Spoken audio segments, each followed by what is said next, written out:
Yes, we are back. It's BoreDraw, episode number 56. The Prem is back. We're back, better than ever. It's going hard. We're going so hard this season. If you're a fan from day one, put in the comments, say I was here, because trust me, the next couple of weeks you're not even gonna know what's coming.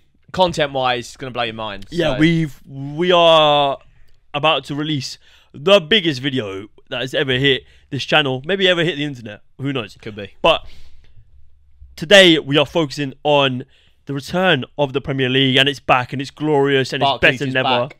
Barclays is back. Saturdays are for the boys. They have meaning. They're doing everything. It's good. What's he on about? The Premier League's back, and I have so much emotion because we've had a couple of pints. What's happened? So what's happened? If this is a little bit off the cuff, that's why. We're freestyling as well. So much has happened over the weekend that it's almost difficult to talk about. So we're talking first about Newcastle 5, Aston Villa 1. Going into the season, I like what Aston Villa done last season a lot. I like who they've brought in. I might have already taken an L here because I had Aston Villa to finish 5th. And not that this kind of decides the whole season. No. But I had Newcastle a couple of places below. I had Aston Villa 5th. And last season when these two played each other towards the end of the season, it was a bit of a knock-knock kind of heavyweight clash. I think it finished 2-2 or 3-2, something like that. And it was a good game, good showing. And not that this was any different. I think Aston Villa put on an okay show. The scoreline probably is a bit overwhelming in Newcastle's favour. Yeah, I feel like Newcastle scored pretty much. Actually, they maybe missed a couple, but for the most out part, of like the chance, 7 or 8 chances they got, they scored 5 of them. They were whereas so Villa had a clinical. few and just couldn't finish them. But not to take anything away from Newcastle, I thought Newcastle were outstanding. And as much as I rated Aston Villa going forward, I like Diaby. I like what he was doing in this game. I like Ollie Watkins as always, quality player. Defensively, I don't know if they've got too many reinforcements in defensive areas, like with Diego Carlos, Pau Torres. And then I know the whole situation with not Ezra Konsa, fucking Tyrone Mings getting injured, so that probably threw a spanner in the works slightly. Yeah. But the defensive line looked all over the Maybe gaff. before we get into the game itself, should we talk about the Tyrone Mings injury? Because it happened because a referee, the fourth official didn't put up his flag for an offside call. So it happened at the end of an offside. And I know they've been told to keep their flags down until play concludes.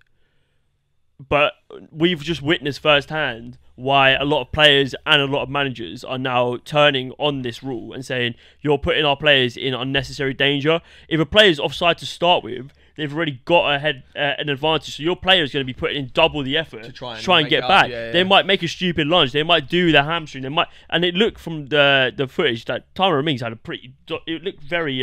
popped his kneecap out. Yeah. Looked really, really bad. Yeah. And maybe this is time... And it's an example for us to change the rule. You know Howard Webb's in charge of it all now. And you had so you watched the Burnley Man City game, and before the game there was like a section where Gary Neville and Jamie Carragher went to interview Howard Webb about like the refereeing changes and like the officiating changes. And not that they're probably going there and going hard on him, because they probably can't do that. But I feel like someone needs to have like a proper sit down and be like, there are so many rules that are like either wrong or they've implemented them, like the fucking added time thing, and how the EFL are adding like 11, 12 minutes on, and then it came to the Prem and they were like, oh, we can't do it like the EFL. How's that? How can it be different? Why are we testing it out in the EFL? It should be pre-tested. This is what it is. And that's like finalised when it goes to the EFL. We liked it in the World Cup. It was nice because there was no football. It was the World Cup. Everyone was in for it. It's great. Like, you got an extra 10 minutes of football, added all the drama.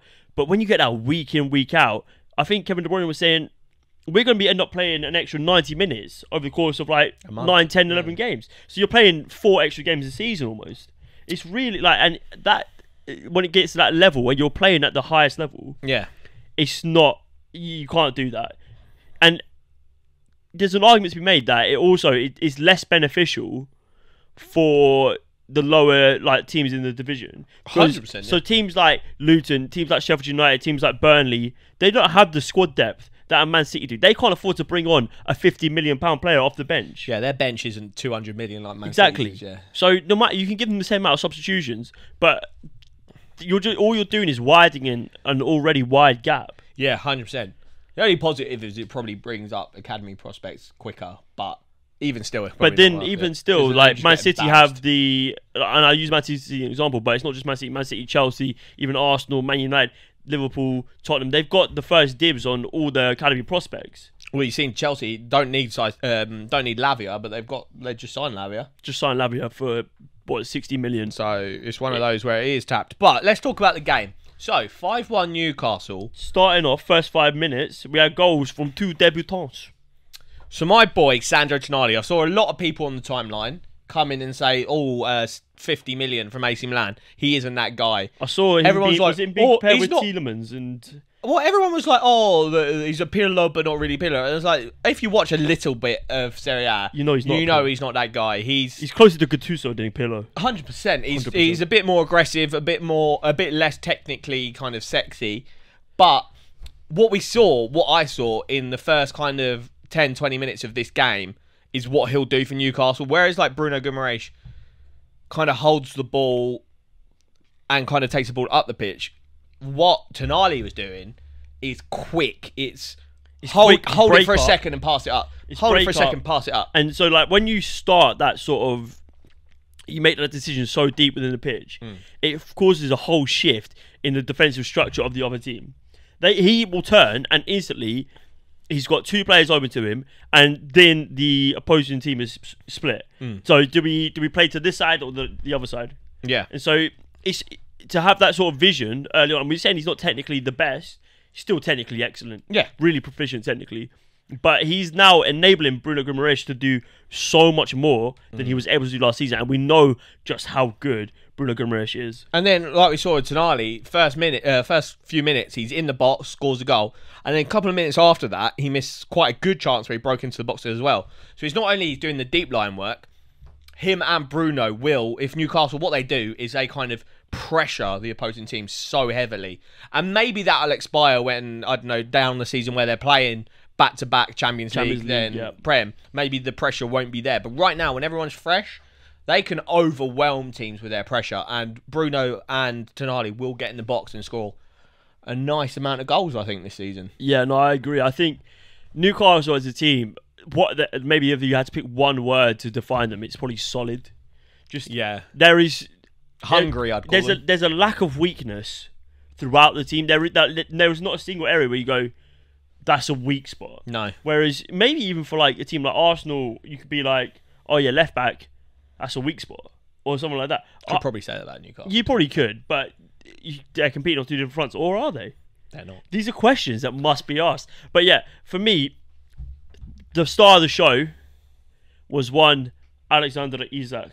And I pitched this question to you before we started. Is Alexander Isak, and I'll pitch it to you guys watching at home, is he the second best striker in the Premier League? Erling Haaland, we all know, is a different category. He's an alien. He's a freak of nature. But if you were to ignore him, now that Harry Kane is lacing his boots in the Bundesliga, he's sprinkling the douche. Who is the second best striker in the Premier League? I said that's so weird. Second best striker in the Premier League. For me, the question has to be asked in a certain way. You have to.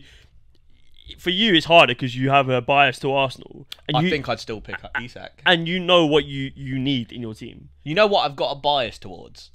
Strikers that do their tech like Thierry Henry. Yeah. And he is. But the problem is, it's so nice. It's when you have a player that's tall like him. Fast, techie. But fast and techie. And just...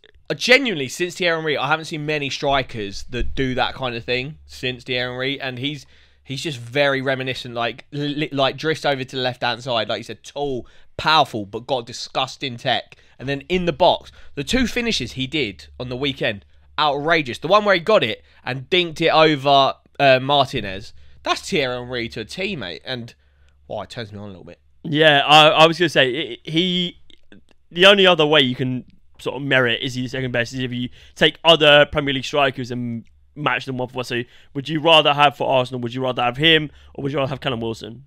ISAK. Him. Yeah. Would you rather have him or Mitrovic? Him. Would you rather have him? Ivan Toney. Ivan Toney's the only one that I reckon gets semi-close. Maybe Ollie Watkins. I like Ollie Watkins a lot. Different though. But finishing, even Ivan Toney and ISAK are a league above Ollie Watkins. Ollie Watkins needs about 3 chances to score 1.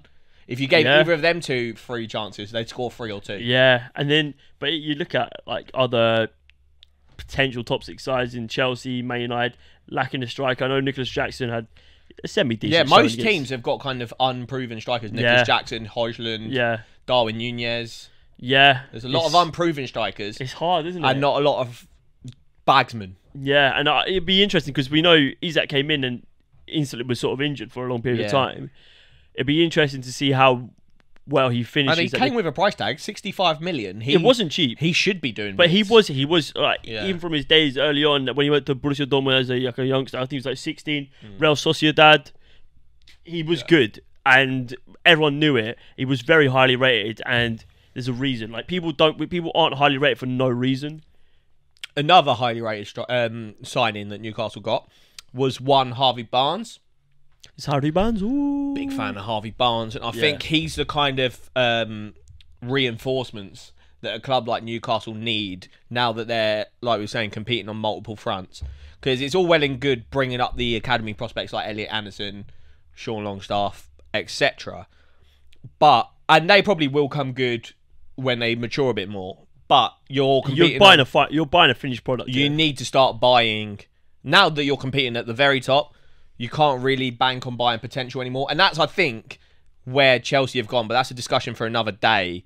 That's probably in line with the fact that they're probably going to get a hefty transfer ban. And that's why they're buying potential. But they spent 800 million and probably brought one final product.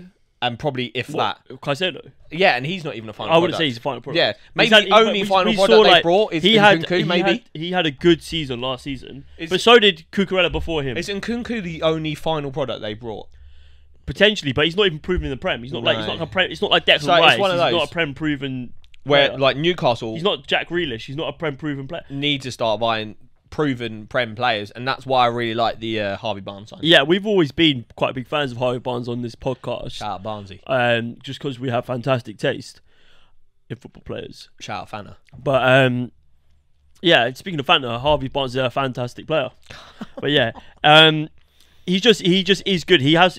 And I've seen him be slated for his output, but his output is really exceptional, especially for last season where what did he get, like 14 goals in my guy, as for as long as I've kept an eye on him, I've always seen him hit double-digit goals. The minute Jamie Vardy started to fall off and couldn't get past the 10-goal mark, Harvey Barnes was there. And without him and Maddison, Leicester would have been rock bottom last season. 100%. For me, he's a goal contribution kind of. He reminds me a little bit of like Martinelli in terms of when he gets his head up, he's looking for the goal. Yeah.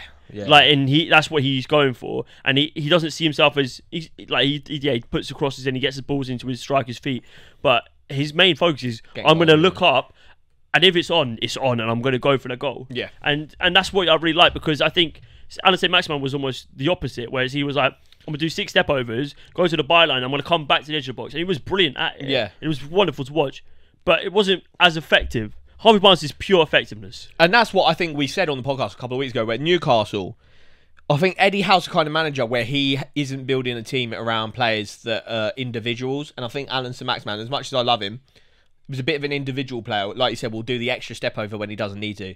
Whereas Eddie Howe is trying to build a unit that no one's going to specifically stand out as like still the limelight.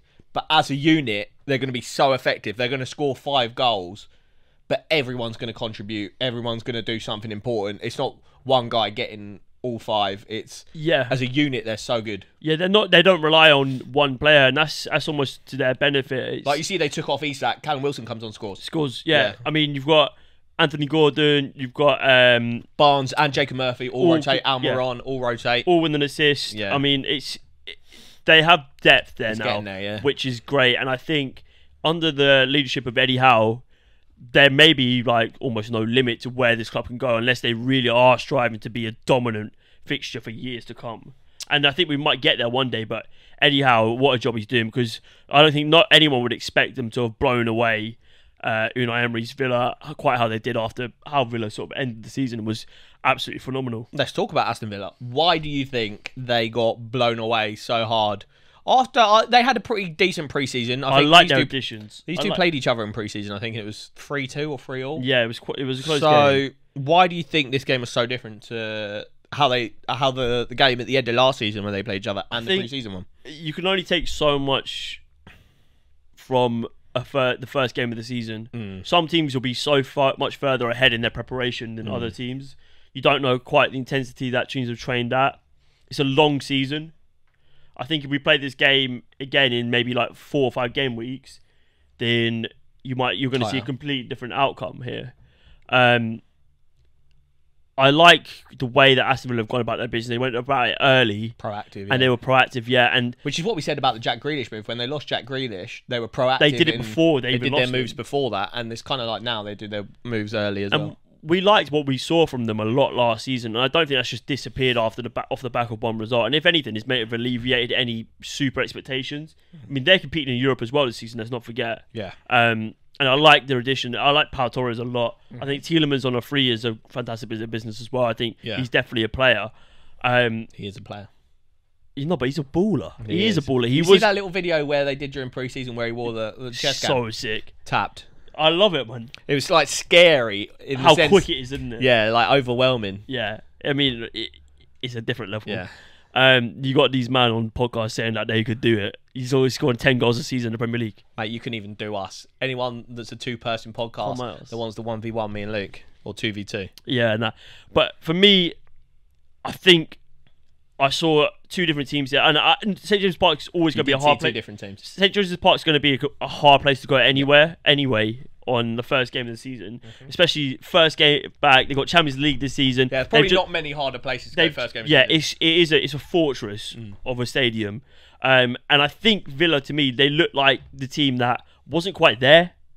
Yeah, it looked a bit scattered. It didn't, and I think the intensity of which Newcastle started the game really put them on the back foot. Like they were like, oh, we're in trouble already from the off. I think for me, it was a combination of Newcastle's new signings. They were a bit more settled, and Aston Villa's weren't fully incorporated into the team yet. And then, like you said, it was a very quick start from Newcastle. So I think it was doubly overwhelming for Aston Villa.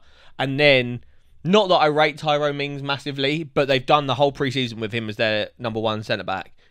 To lose him early on and bring in Pau Torres, who probably got thrown in a little bit at the deep end. I think the combo of him and Ezri Konsa will work and will be good. But yeah, I think early on, who's the Brazilian centre back? Diego Carlos. Diego Carlos. I think he needs to come in. I think what I saw early on is that there was just a lack of communication. So there was a point where Almiron made a run to kind of break the lines, and Pau Torres was tucked in, and Ezri Konsa watched Almiron make this run. But I don't know if maybe they're not talking to each other, can't speak each other's language, or not really on the same wavelength at this point. He didn't even speak to Pau Torres and just let Almiron make this run. And I was kind of like, maybe that'll sort itself out.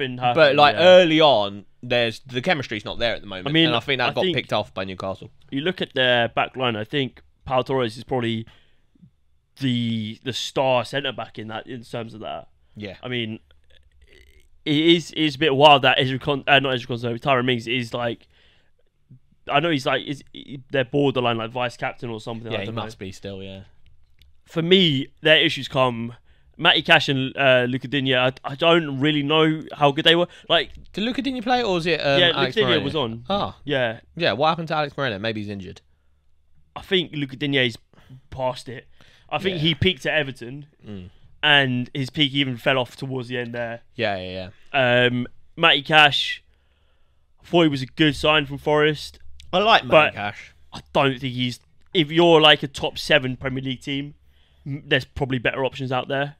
You know who I think they could go for? And this is ballsy. Shao. No. Oh. Aaron Wan-Bissaka. I don't think he'll leave. No, neither do I. I think Man United probably use him now. But I think he's probably if they put in like a nice little offer, I like the idea of Wan-Bissaka there. Yeah, it's not bad. Anyway, so yeah, 5-1 Newcastle. Very decent result for them. Puts them top of the league to start the Premier League season. Also, that result it sets a precedent now. And a lot of people were questioning, did Newcastle overachieve last season? And I think this quiets a lot of that doubt, and it just shows them how much merit they have. I don't know if it does it yet, but I tell you what, their next few games are cooking. So they got Man City and then Chelsea, Liverpool. or is it Liverpool? Man City, Liverpool, Brighton, I think. Man City, Liverpool, Brighton. I can neither confirm nor deny. But so they've Man got City away, yeah, and then it's Liverpool at home, that's rough, and then it's Brighton away, no? and Yeah. So yeah, if they come out of game week 4 With 12 points. 12 points would be mad. But if like a few wins, if they come out with 3 wins out of those 4, Newcastle will get top 4. I mean, I'll say starting that the year to the season That's to a Villa, fucking- City, Liverpool, and Brighton. Yeah, that's rough. Doesn't really get much harder That's 2 than that. like top 8s and 2 top 4s. That's, Yeah, and that's like Brighton and Villa probably like their rivals in terms yeah, of sort of. that's a finish strong strength. start from Newcastle, but it all depends on if you can keep it flowing. Come back to me after game week 4 and we'll see what they're saying. Next game that we're going to talk about is 2 teams that stunk up the gaff last season. Chelsea, the biggest scumbags in the Premier League, Liverpool and then Chelsea. Liverpool, who this is the 2 big fat L's last season. Saicedo Classico. Yeah, El Saicedo, El El Classico. Salcedo. Fuck knows. But yeah, it's and the cusp- Lavia. Did you ever watch WWE where Eddie Guerrero and Rey Mysterio had a match where they were like fighting over who gets custody of Rey Mysterio's son? This is like these 2 fighting over who gets custody of Saicedo. And this match didn't even decide it. It finished 1-1. So, what are your thoughts on the game, Nick? Yeah, it was. Do you know what? The last few fixtures between these 2 teams, it's been so boring, bro. I think it's like, what is it like? Last 4 would be 0-0 So or something many like that. 0-0s, yeah. Just dry. I was very excited for Liverpool going into the season. Then they didn't get Lavia. They didn't get Caicedo. They lost Fabinho. And I was thinking, it's getting worse and worse, isn't it? So I'll give you my 2 cents on Then they started a 4-2-4. it. And it screams to me of a man in charge who's going, I'm going to do this and hope it works. I'll give you my 2 cents. Liverpool this season will score a lot of goals, but they will get fucked. They're defensively so bad. And yeah, against teams where they have all the possession, they'll probably pump them 5-6-0. But against a good team that's kind of out-muscles Liverpool in the midfield, where Liverpool are non-existent, Liverpool are going to get fucked. Yeah. And Chelsea, as much as I don't think they're great in any department in particular, one department that I think they're pretty decent in is midfield. I mean, And they their spent midfield- enough money on it. Yeah, but Enzo is a fucking Rolls Royce of a midfielder. He's unreal. He Who's is better, him or so- Bellingham? Probably Bellingham. Gotta be Jude.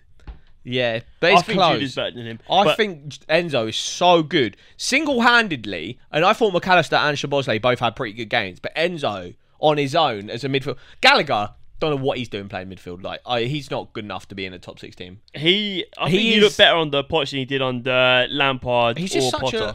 a nothing player. He does a lot of everything and not enough of anything. It's like he's very average at everything. Yeah, just get him to a team where they need someone that's got legs and put him in there, he'll shine. But a team Just where don't you think need he's- I don't think he's elite good quality... He's not good deep. You need someone that's elite quality, and I think that's what Saicedo will bring alongside Enzo. But Enzo, on his own, was running the show in midfield. And he was so good at making quick transitions, and he was catching that Liverpool defence out so often. And I think Liverpool, if they don't sign a 6, I put them 3rd in my Premier League. I mate. don't reckon they're getting top 4 if they don't sign a 6. So we're filming this on the day where Saicedo was confirmed to sign for Chelsea, and Lavia's all but confirmed to be picking Chelsea as well. It's a double pie. Which is a problem, because I also thought Lavia wasn't the answer. I thought he is a option. I don't think either of them were the perfect answer. Caicedo behind McAllister and Szoboszlai is good, but I don't know Caicedo on a single pivot. No, I think he needs someone next to him. Yeah. So, but yeah, I'm worried now. I am worried for Liverpool. After watching that game, they need to now go big, and they need to get someone who can play the single six perfectly.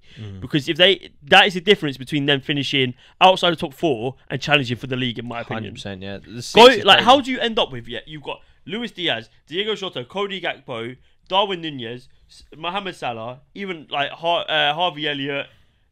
It's probably someone else that I'm missing. Like, yeah, they've got such depth going forward. Yeah, how the fuck do you not have a 6-man? Are you fucking stupid? Like, where the fuck is your recruitment staff doing? Are they fucking on holiday or something, man?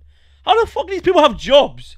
I'm not even kidding. Yeah, have like Klopp's staff around him just fucked off and just been like, oh, we'll deal with it when it comes to it. Because what are you gonna do? Play 4-2-4 for the rest of the year?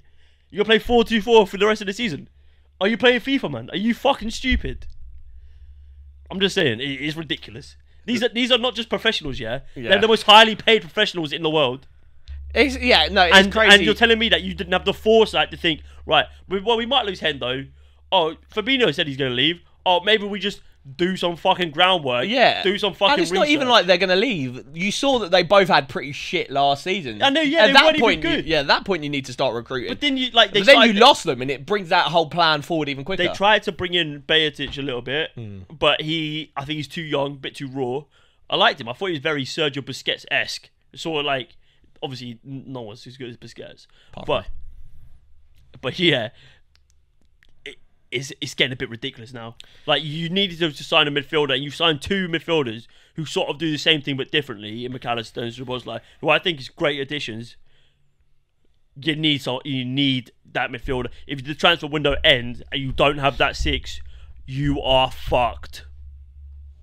It do be like that. I don't even want to be that guy that is like, it's all doom and gloom. But from what I watched, they're just getting caught out in transitions. And now that you've got Trent tucking into midfield as well. I don't like it. My guy is running around like a headless chicken. When he's on the ball, fucking hunky-dory, mate. He's quality. But when he's not on the ball, my guy, I saw him at one point make a tackle at left back. And I was like, bruv, you should not be at left back right now. And it's just like, he has no kind of defensive IQ in terms of where he should be, when he should be there. And so if you don't have a smart 6 to tell him what to do, or let him be a fucking headless chicken, but that 6 is smart enough to cover, then you're in trouble if no one's covering Trent. He's so weird for me because I think obviously everyone can see he's such a good footballer. And it's like, how can you be such a good footballer? You have such brilliant technique, you have such brilliant vision, but you have no sense of positioning. You have no sense of what your instructions on the pitch are to do. Maybe he's given instructions, but he's just doing it wrong. Or maybe he's been given the wrong instructions. I don't know. Yeah, I do. Because I feel like he's almost been given a free role there. How the fuck your right back got a free role? Are you mad? Especially right now when the defense is just not solid. You think about the pitch like a balance, yeah? Your pitch is going like this. Like, it's fucked. I don't like it. I think it's an idea. It's not worked. He was better towards the end of the last season when he was doing that, but you had Fabinho there. But you had Fabinho. You even had Hendo at points. You had even James Milner. Your deep play. I like McAllister. I saw Curtis Jones maybe being touted as the 6. Curtis Jones, are you fucking It's ridiculous. There's too much stupidity going on, yeah? It's pissing me off. It's so simple, but you can't fucking get it right. How the fuck are you in these positions where you're just making stupid decisions every time? You've done so well for so long, and you're fucking up. Get your shit together. I like what you're doing, though. Wallahi, that was mad. Let's move on to Chelsea, because it's a bit less infuriating. No, it's probably more infuriating. 821 million. Let's change the game completely. Let's talk about Arsenal. No, I'm joking. Let's talk about Chelsea. No. What I did like about Chelsea, Nicholas Jackson, I think, is a bit of a little gem. I know he didn't get on the score sheet, but I think he was doing all the right things. The runs that he was making, I like the look of them. Can we just bit of a handful up top. Can we just appreciate Thiago Silva, 39 years of age. Yeah, good. I saw a tweet where it was like, if he was on my football manager, I would have sold him 15 seasons ago. Yeah, true that. What an outrageous player. Yeah. What an absolute outrageous player. But he's got to go down as one of the GOAT centre-backs of all time. Yeah. He's up there for me with like a Sergio Ramos, probably not as good as Maldini, but for longevity's sake, yeah, good player. What an unreal engine. Round of applause for Thiago Silva. And you got a Dave song written. Yeah, I was going to say you got a very good song as well. Yeah, shout out. But yeah, no, Nicholas Jackson looks good. Also, Luis Diaz got his first goal on. Yeah, that's cool. Yeah, no, Luis Diaz is good though. Yeah, I like Luis Diaz. That's another option, you know. Just NSG, they got options. Options. Yeah. Nicholas Jackson, talk to me about him. What do you like about him so much? I like him. He's just doing all the right things. I know the goals will come for me. It's one of those things where as long as you do the right things, you'll get goals. He was making front post runs like that a lot. Reece James, that little right hand side combination of Reece James and Sterling. I saw a lot of Chelsea fans get on Sterling because I thought he was one of their best. He didn't like score or assist. I thought Sterling and Reece James as a unit on the right hand side is something you can build on. English chem, they seem to. Sterling's always one of those players that tucks in, and Reece James always holds the line, but they swap over at the right time. They've got a nice little bit of chemistry. It reminds me very much of Saka and Ben White. They do the similar things. Obviously, attacking Reece James is a lot better than Ben White, but Saka's a lot better than Sterling. So it's one of those things where they're doing the similar things. They'll invert and go wide at the same time, or the winger will hold the touchline and the defender will tuck in. I like that. I think Chelsea should build on that. And then on the other side, I wasn't sold on Chukwuemeka. I think he's good, but I like Chukwuemeka. I think. You see, Ruben Loftus-Cheek got a hat trick for AC Milan. Yeah, I did. That's mad. But I think what I'd like to see is instead of two kind of eights in Sterling and Chukwuemeka and Jackson, I'd like to see two wingers in Sterling and Mudryk. And then Jackson. It's just more aggressive, isn't it? Because what I saw is kind of like a lopsided you have situation. width on one side and no width. Exactly that. Whereas, like, if you do what Sterling and Reece James have got on that side with Ben Chilwell and Mudryk, I like that idea a lot. I think if they go for the sort of the Caicedo and Enzo holding, that's a good enough double pivot. But then you change into a single pivot. You've got the wide, you've got the width out front. So you've got Mudryk, Sterling. You're going to have so much space in those inner channels between the fullbacks and the inside centre backs. It's going to be, you'll have a lot of joy there, and you've got someone in Enzo who's really good going forward as well. Like, he can hit it from yard. He can find that final pass into the box. I feel like that is the way forward. You've got to have two very elite players, and we've said this for time, to play three at the back with two midfielders. And Chelsea have finally got two midfielders that could play a double pivot together at a very high level in Caicedo and probably Enzo. Two of the most elite wing backs, maybe not in just Premier League, but world football when they're fit. Yeah, ignore me. They're not finished. I lied. I did it for the views. You're still right about De Bruyne, though, potentially. Come on, I was. But yeah, I think Chelsea. I don't think they're ready to fully cook this season. I think there's still a lot of unknowns in terms of who their fleshed out best 11 is, and then they've got so many kind of 17 to 20-year-olds where I think there's going to be a stage where either they've got to cull half a squad or there's going to be kind of turmoil about players not... Or they go into administration. Yeah, there's going to be a situation where there's a lot of players angry about not getting game time. Do you know what's good, though? Well, for them anyway, not for me. I don't really like Chelsea. It's good because it's looking better than last season. Yeah. Already, there is such stark improvement. Yeah. You look like you've got a team there. I think, for me, Chelsea... I would be semi-excited, but you should be semi-excited. You spent 800 million, so fuck Chelsea. I want to talk about... We were going to talk about like the Arsenal Forest game. Let's talk about Arsenal and Man City. Because I've seen some people saying that Arsenal's performance was as good as Man City's performance on the first game of the season, and I'm not saying yes or no. I just want to sort of know your opinion on it because Man City, the performance was more dominant. I've got the perfect answer for but this. It was against I'd say the level of opponent was pretty similar because I think Burnley put on quite a good show. I'd say my perfect answer for this is it very much mirrors how each of us is going to go about this season and how much is pretty much how we went about last season. Man City, I'd say, were a little bit less good at their peak in this game than we were, but they maintained their dominance the whole way through. Didn't let Burnley really have a sniff apart from a couple of chances. Yeah, there was a couple of mistakes. Rico Lewis. Yeah, mainly just mistakes. But also, let's just talk about Rico Lewis getting attacked by a fucking lighter. Yeah, that's weird. What's wrong with you, man? He's literally a kid.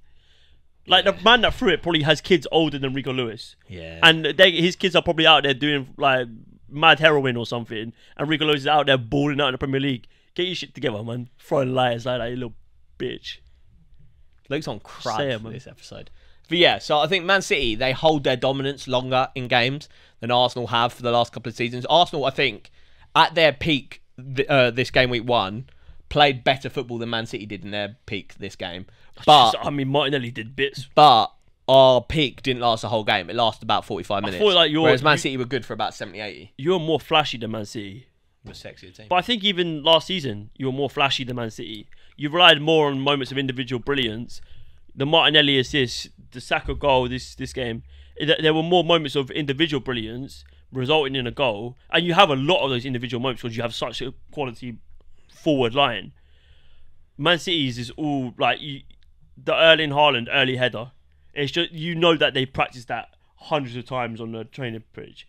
The what was the second goal? He always smashed it off the crossbar. That through ball.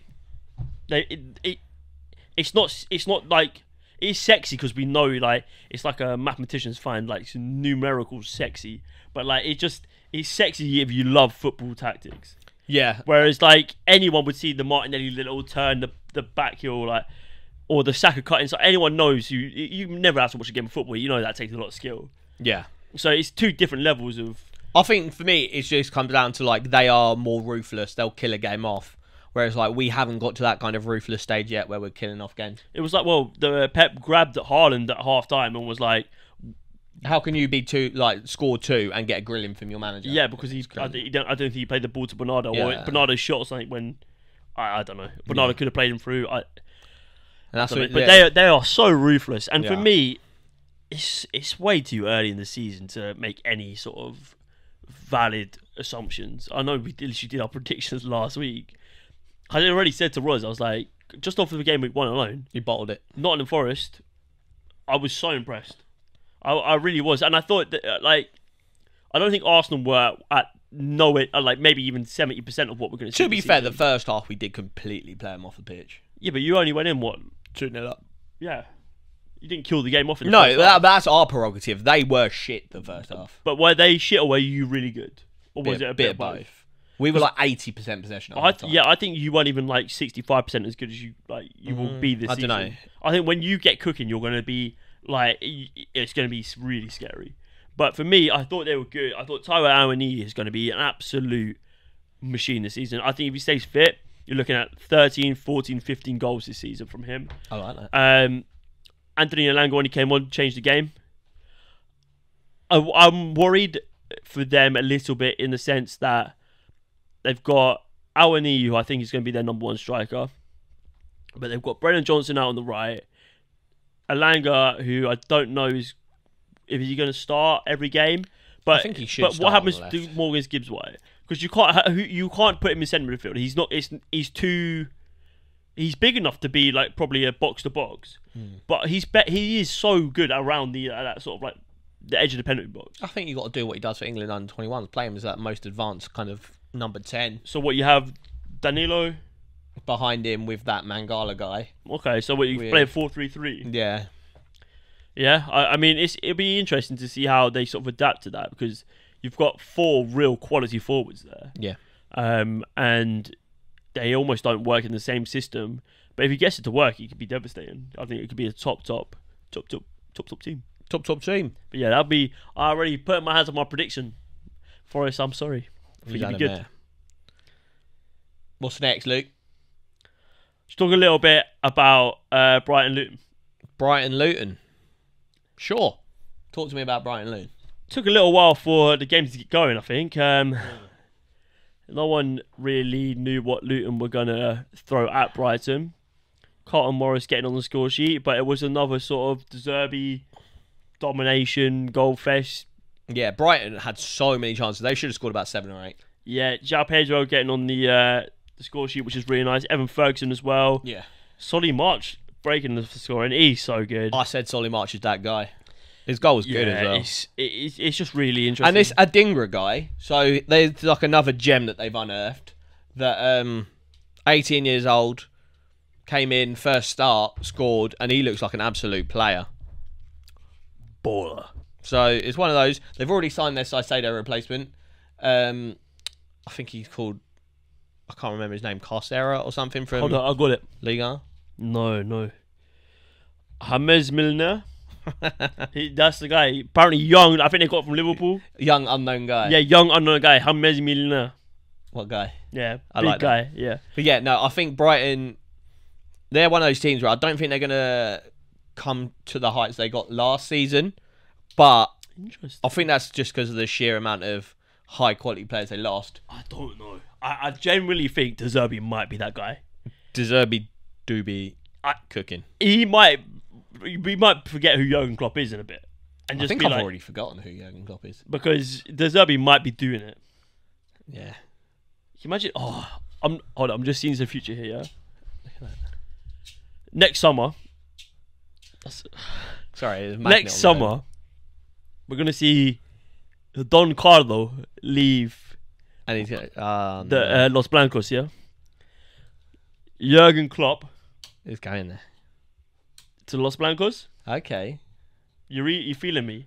Kind of. And then De Zerbi to Liverpool. Pep back to Barca. Oh, that would be nuts. I've written But the then what script. happens to Xavi? And do you know what Saudi. that would do as well? That would allow Jurgen Klopp to finally manage Jude Bellingham, which he's been gagging for. Oh, mate, that would be the true testimony. It would almost be, because I think Real Madrid Might even actually, get Mbappe as well. Real Madrid have the better team. Yeah. They have the better sort of outlook going forward than Yeah. Barcelona. They're not having to pull like a Spotify naming your stadium sort of deal.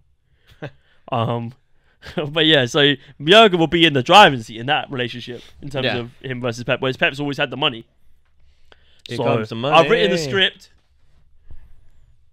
Come back in next summer. I'm just saying. Final game we're going to touch on is Brentford hosting Spurs. Ange Postecoglou touches down in the UK for his first game in the Premier League. No longer allowed to play FPL. Pretty impressed with Spurs. Yeah, I think I was impressed with Brentford anyway, but we know Brentford are good. especially even without Tony. And we know, we said it in the previews, we think they're going to be good without Tony anyway. They're so well regimented. Thomas Frank's a good manager. Very solid. Their unit's good. Defensive recruitment. I almost liken them to like a Newcastle, but a tier below. Yeah, They're just solid throughout. Solid throughout. Mbomo, I think, is such an underrated player. The midfield's so solid. Defensive. He's one though. He's one where this is perfect for him. I think if he goes on to a better team, he drowns in his own success. I think he's perfect right here. Christian Romero's header. Can we just talk about that? The James Maddison assist. What an unbelievable goal. Yeah. I think he headed it so hard he got concussion. Yeah, literally. I had a bet on Mental. him to get a yellow card, and then I got it refunded because he went off early. Yeah. But yeah, I was going to say I was impressed with Brentford, but that was a given. I think they're a solid unit. I think Spurs came into this season unknown quantity, especially just losing Harry Kane. I wasn't overly impressed with the front line of Kulusevski, Son, and Richarlison. I think for me that front line isn't clinical enough. But what I was impressed with was the midfield of Basuma, Skip, and Maddison. Not so much Skip. I think Skip's a little bit pony. I think he actually might be a championship player. But Basuma had his first decent game at Spurs. Has he not got a cap for England? Who, Basuma? No, Skip. Yeah, no, he can't have. Surely. Is it him or Harry Winks has got a cap? Harry for Winks has England? got a cap for England. That's mad. But yeah, That's mad. Basuma had his first decent game ever for Spurs. He should play for England. And so he was really good. And then he James was Maddison, I think he brings that kind of attacking, creative Je ne sais quoi. quality that we've been saying Spurs have needed for a while. Just it's something they haven't had since the likes of Eriksen back in. And it's a shame that he didn't get to link up with Harry Kane that often, because I think that could have been naughty. But It's a shame, not Kane. But I think he will be the driving force in this Spurs team this season. Off the mark with 2 assists, I think. I think he's going to be that guy. I just want to see more clinicality from that front three of Son. Yeah. Son, my guy, his form is just off a cliff. How bad it is. I don't know whether he's just is he like Has he just returned? returned to kind of? No, not even returned, because he was never this bad. Yeah, I don't know. Someone needs to check in on Son because he's got the captain's armband now. So Cheers, Son's cram. yeah, literally. So someone needs to check in and make sure he's ready to lift that weight. Kulusevski, I think he very much had a hot streak when he first hit the Prem, and he's kind of got back down to a level where he's a bit average. And then Richarlison, we haven't seen him do it in the Prem properly. And we want to find out what we really think, as well as what another special guest thinks of Richarlison. Make sure you subscribe because next week you're coming hot and heavy. But yeah, no, I like Spurs. I like what they're doing. But Yeah, they're in a difficult position. They've just lost their talisman for the last decade. And they haven't... He is irreplaceable. He cannot be replaced. He actually can't be replaced. They don't have the facilities for that. We do not have the facilities. But yeah, I think it's positive under Postecoglou. 2 thumbs up. Positive ugly. Positive ugly. Guys, if you've enjoyed this episode, make sure you hit that like button. It means a lot to us. Also, we've said it a numerous amount of times. If you want to be here for the biggest video, we're going to break the net. Stick around. Next Tuesday. So we've got one more video coming out later on this week. We're doing a very special manager ranking where we rank all 20 Premier League managers. Including managers that are not in the Premier Including League. managers that are no longer in the Premier League for some fucking annoying reason. But you weren't here for Lopetegui. And then next week, we won't spoil it, but we've got our biggest video so far as a channel. And we're so excited to drop it. Keep an eye on our socials. We've already teased it a little bit. Yeah, it's huge. Yeah. Thank you very much for watching, guys. It's been BoreDraw. The Premier League is back, and we're loving it. And it's live. Come on! Let's go.